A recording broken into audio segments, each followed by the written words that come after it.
ہم بات کر رہے ہیں different categories of motor skill کی، اور اس میں ہم نے ڈفرینٹ کنٹینیومس کی بات کی۔ اب ہم دیکھیں گے کہ ایک کیٹیگریز آف موٹر اسکل کی جو ہے that is called organization continuum, کہ آپ کسی بھی چیز کو تسلسل کے ساتھ جب آپ نے کرنا ہے تو اس کو آرگنائز کس طریقے سے، اگر اس کی آرگنائزیشن کی کیٹیگریز کرنی ہے تو وہ کیسے ہیں۔ So this continuum is about how easily this skill can be broken down into the sub-routines، کہ ایک آپ مہارت کو کس طریقے سے مختلف حصوں میں یا ڈیوائڈ کر کے یا ڈسٹریبیوٹ کر کے آپ اس کو سر انجام دے سکتے ہیں۔ So individual parts that comes together to create the skill، اور وہ دونوں پارٹس یا 3 پارٹس یا 4 پارٹس میں اگر آپ ڈیوائڈ کر دیں اور ان کو جوڑ دیں تو وہ ایک بہترین اسکل بن جائے۔ تو اس کے لیے at one end of the scale are called the low organization skill, کہ ایک ایسی اسکلس کہ جو کہ لو آرگنائزیشن ہوتی ہیں، یا دوسرے میں جس میں کہ اتنی زیادہ ترتیب کی ضرورت نہیں ہوتی اس کو اتنے منظم انداز سے کرنے کی۔ They can be easily broken down into separate parts, so subroutines can be practice individually, کہ وہ ان اسکلس کو آپ مختلف حصوں میں علیحدہ علیحدہ کر کے ان کو علیحدہ علیحدہ سے آپ پرفارم کر سکتے ہیں، اور پھر ان کو اکٹھا کر کے اسی طریقے سے آپ ان کو پرفارم کر کے دکھا سکتے ہیں۔ اس کی اگر ہم بات کریں تو فار ایگزامپلز جمناسٹک سیکوینس، کہ جمناسٹک کی اسپورٹس میں آپ اگر کوئی فلور ایکسرسائز ہے اس میں اگر آپ نے کوئی رول کرنا ہے وہ آپ علیحدہ سے کر سکتے ہیں، اور پھر رول کر کے آپ نے اس کو اسٹینڈنگ پوزیشن پہ کھڑا ہونا ہے تو اس میں آپ کی اینڈ پوائنٹ کس طریقے سے ہونا چاہیے اس کو آپ علیحدہ سے کر سکتے ہیں، اور پھر ان کو اکٹھا کر کے جب آپ فلور کی پریکٹس کر رہے ہوتے ہیں، فلور ڈسپلے کی، تو اس میں آپ اس کو اچھے انداز سے کر کے دکھا سکتے ہیں۔ تو یہ ایسی آرگنائزیشن اسکل کے لیے ہم کہتے ہیں کہ these are low organization skill, کہ اس میں کوئی ایسا آپ کو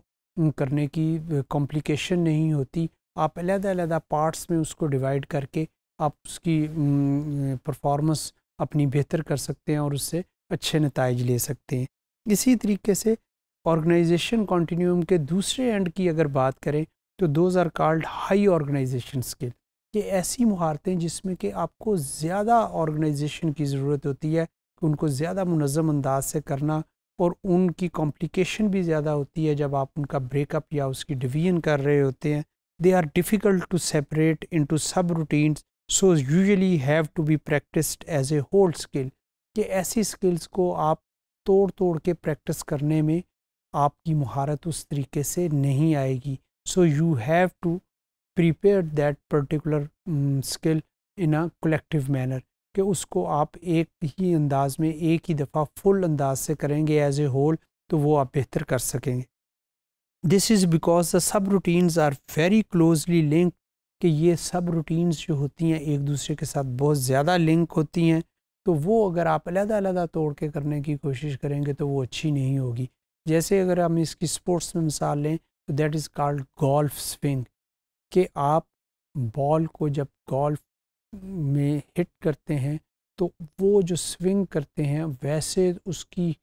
ایک ایک موومنٹ کے اوپر آپ کو بہت زیادہ تھنک اباؤٹ اور اس کو ایک سیکوینس میں کرنے کی ضرورت پڑتی ہے، تو آپ اس کو توڑ تو نہیں سکتے، ایز اے ہول ہی کرنا ہے، but you have to organize that skill in a very precise manner, اور اس میں پھر آپ کو زیادہ مشکل پیش نظر آتی ہے۔ تو آرگنائزیشن کنٹینیوم کی بھی بات کریں تو اس کے بھی 2 اینڈز ہیں، جس میں کہ ایک کو ہم کہتے ہیں کہ لو آرگنائزیشن اسکلز اینڈ، اور دوسرا ہائی آرگنائزیشن اسکلز اینڈ۔ تو جب بھی آپ کسی بھی اسکل کو پرفارم کرتے ہیں تو اس کے لیے آپ کو اس کے ڈفرینٹ کنٹینیومز کے اوپر آپ کو عبور ہوگا تو آپ زیادہ اچھے انداز سے پرفارم کر سکیں گے۔ اور different categories of motor skill کی بات کریں تو اس میں ہم نے ڈفرینٹ کنٹینیومز دیکھے، وہ چاہے پیس کے حساب سے ہیں، چاہے موومنٹ کے حساب سے ہیں، چاہے آرگنائزیشن کے حساب سے ہیں، تو ان کے اوپر اگر آپ کی صحیح طریقے سے گرپ نہیں ہوگی تو آپ کی اسکل پرفارمنس اتنی اچھی نہیں ہوگی جس طریقے سے کہ ہونی چاہیے۔